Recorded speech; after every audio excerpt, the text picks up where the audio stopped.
When the waters of Lake Macquarie ripple from a breeze, there's nothing quite like seeing multitudes of sailboats taking advantage of the conditions. This week's Heat 3 of the Australian Secondary Schools Sailing Championships saw just that. Around 300 craft were divided up into 4 divisions to cover the huge variety of classes, from Adams 10s to sailboards.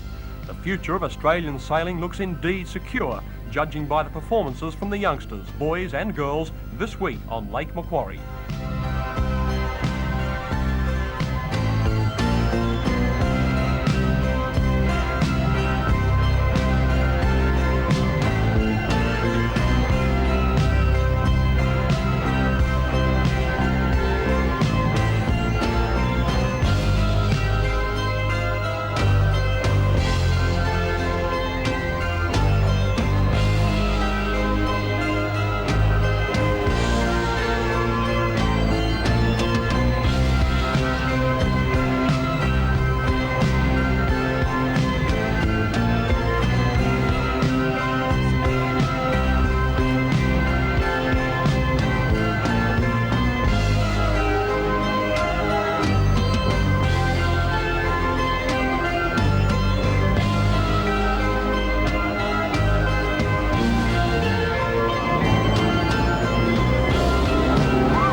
Today the youngsters are at it again on the lake for the final Heat 4 of the championships. 4 of them tonight will be Australian title holders. All will be a little more experienced, and that's really what counts. After all, we all know that in sailing there's always another day to prove your skills. The crew of Australia 2 will vouch for that.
On the beach a bit north of Stockton, and a very dirty beach it is too. Boat number 2 from the ill-fated Signa, Norwegian vessel that was due to load in Newcastle. Now she'll never make Newcastle. She lies, broken-backed, beyond all hope of salvage, a mere 100 yards off the shore. It looks close enough to walk aboard, but anybody trying that boiling surf would quickly find it otherwise. The weather was wild the night the Signa ran aground. Wind gusts of up to 92 knots were recorded in Nobby's logbook at the time, but Nobby's was unaware of the ship's dilemma. Gale force winds had cut off all communications and visibility. Not knowing what was happening at sea, officials concentrated their efforts on securing vessels in the harbour which had broken from their moorings in the incredible storm which lashed Newcastle. Other ships off the port that night had moved out to sea with reports of freshening winds. For some reason the Signa didn't. till the height of the storm in the early hours of Sunday morning. When the Cygna weighed anchor, it fell away to starboard, with the southerly winds pushing it closer to the shore. The crew tried to drive the vessel ahead into the wind, but it was unsuccessful. Making too much leeway, a desperate attempt was made to turn the vessel around the other way, but in doing so, the Cygna ran out of sea room to manoeuvre. The vessel hit the bottom well offshore and came to rest amidship on a sandbank. The jolt broke the ship in the middle. When it was discovered that 28 men and 2 women crew members were on board, rescue officials moved in. I was asked to go up and assess the situation, which I did, and we decided then that we'd try and get them ashore, use the ship's lifeboat, which was attempted to do, but everything went wrong with that too. The boat was a motor lifeboat, and they fouled the propeller on the boat. Then we got a line ashore, and they tried to pull themselves ashore on the line, and then we got a rip in between the ship and the shore, and they couldn't get more than about halfway, so they finished up back alongside the ship. So eventually then, when we couldn't do anything else, we asked for the helicopter to come in, and this Air Force helicopter came and did a terrific job, very risky job, and got all these people ashore, including 2 women who were still in the lifeboat. The helicopter crew worked for hours that day, back and forth from ship to shore, until all aboard was safe on the beach. The pilot, Flight Lieutenant Gary John McFarlane, was awarded the Air Force Cross. After the rescue came the questions about why the Cygna ran aground. Was it just one of those things, or did the crew make the right decisions on the night? That information didn't come to light here. We had no official inquiry here. It was done in Norway, and the captain did get out of it. That's all I can say. But of course the Norwegians, I don't think, like to think that their captains are not efficient. Bad publicity. Fascination for the ship stuck on Stockton Beach proved costly. It's believed that millions of dollars went into salvage attempts, most of it by a keen Japanese salvage expert, Yamada, who was the first to try and refloat the Cygna, only to come away with half the vessel. The deeply wedged stern refused to budge. When this happened after months of hard work, bitterness surfaced, and tug crews were blamed to a large extent. When Yamada left, others followed in his footsteps and tried to refloat what was left of the Cygna. But as you can see, they weren't very successful. And unfortunately, things such as the ship's life jackets and other equipment were lost in the salvage operation. But some does remain in the Maritime Museum at Fort Scratchley. And of course there's this reminder, which isn't going anywhere. It's there forever now. I don't just falls apart.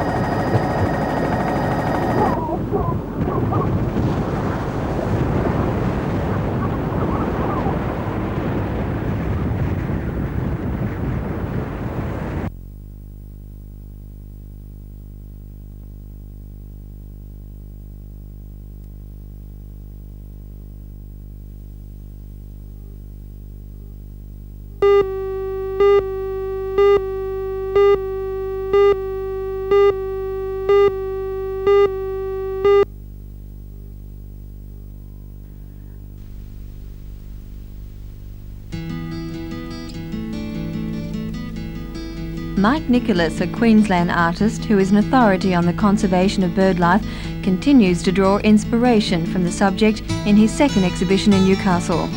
He once painted a major work on the death and destruction of birds, which drew significant public reaction. Also on exhibition until June the 11th, leatherwork by Robin Hill and Colin Lee. These leather and wood boxes have been chosen by the government as gifts to present overseas. The third part of the exhibition features hand-carved birds in a Malaysian wood gelatong. A work like this takes the craftsman 700 hours. The most time-consuming process is the colouring, which is carried out by burning the wood with a soldering iron. For the artist Brian Eves, carving wildlife was a natural progression from his former job. I was a wildlife officer for some 14 years. I decided that I wanted another occupation. It was too much time away from home, so I started carving those birds that I'd seen in the field, principally waterfowl. I believe that ours are endangered, and I want to do what I can to make people aware of just how beautiful they are.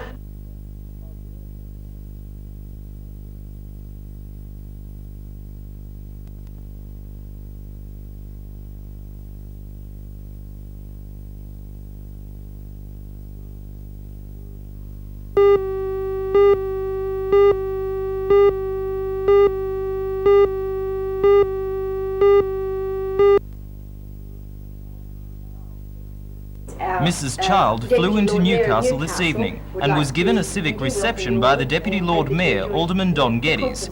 He presented the Deputy Speaker with a book on Newcastle, which he said would provide interesting reading during her long parliamentary debates. Mrs. Child will speak to the weekend-long conference tonight on women's roles in the 80s related to family and community. The conference is being organised by a Cardiff woman, Mrs. Anne Danks.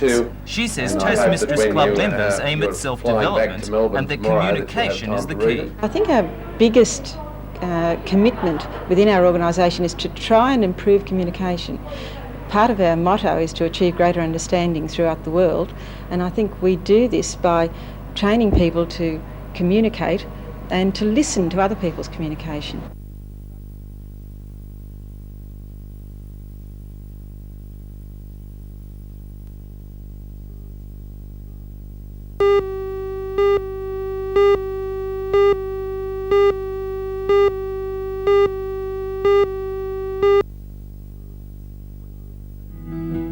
When the gates opened to the high school this morning, there was an immediate crowd eager to see the varied displays.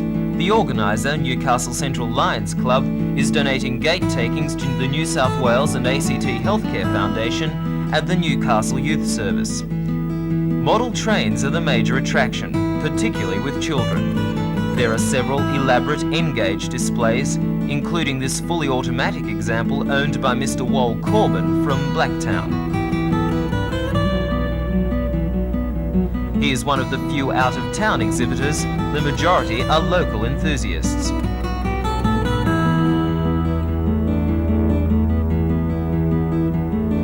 History surrounds this A-gauge train set, owned by exhibition organiser Mr. Dale Baker. The earliest of these large-scale models dates back to 1921. Car models are well represented in both die-cast and kit form.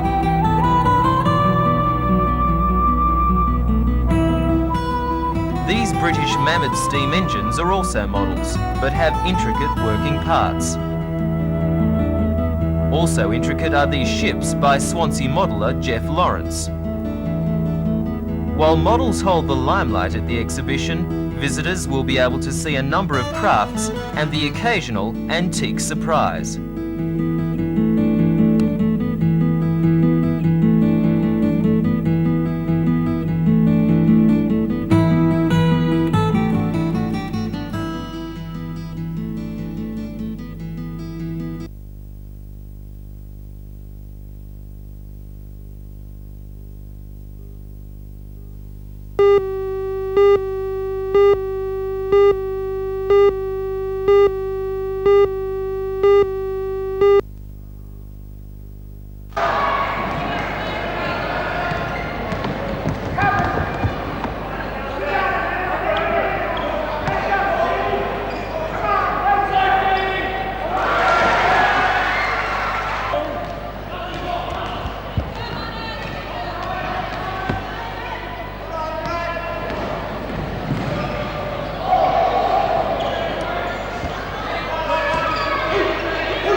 You starting off the fight.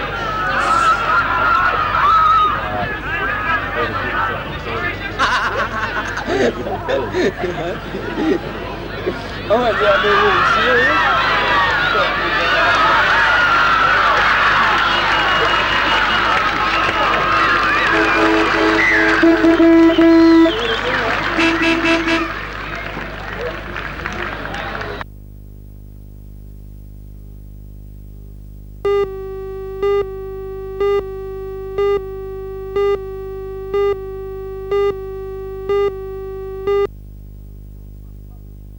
Hillsborough Public is no longer one school but two.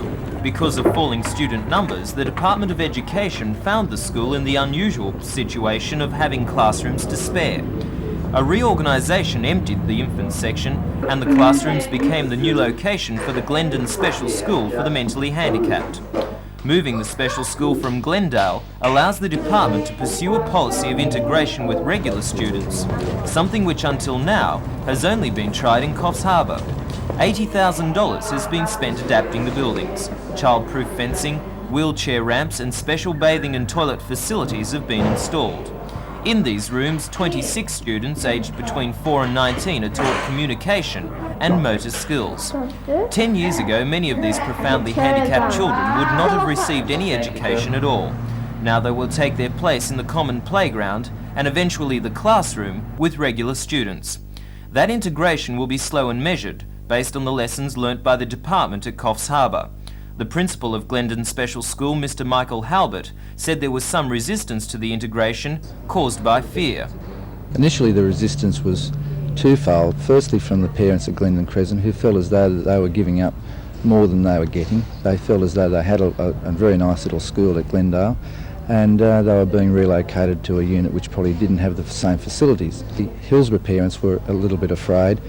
They were afraid of the unknown more than anything. They were afraid of what the mentally handicapped people were going to do to their school, going to do to their children. And but once they saw the children in action, they saw the children interacting with their own, all the fears seemed to go away.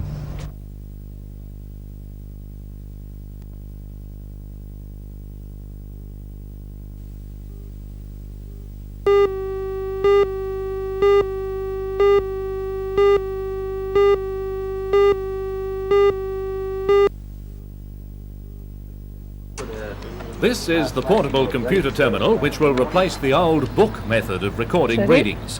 Inside, the micronics, as they are called, have been programmed to do various checks and calculations when the meter's figures are put in.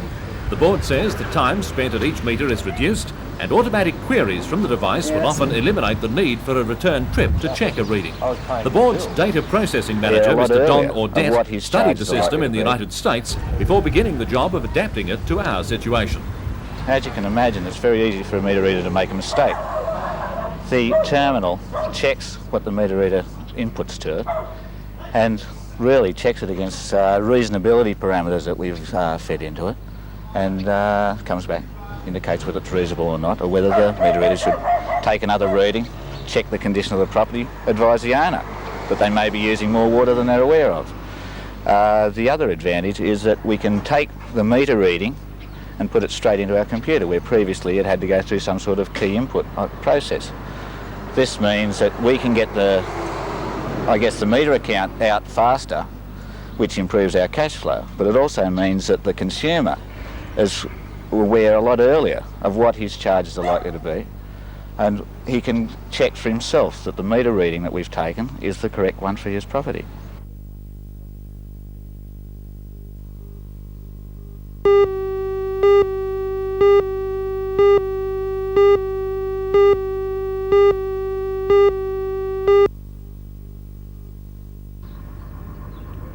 The future of the William Lyon Hospital has long been a controversial issue. Earlier moves to close it altogether brought an unfavourable reaction from both staff and members of the community. However, the problem remains that sections of the hospital are badly outdated, in particular wards 16 and 17, which are now to be closed. At a meeting yesterday, staff and members of the hospital board agreed that closing the substandard wards was the best possible solution. As a result, more patients will be treated at home and through hospital daycare.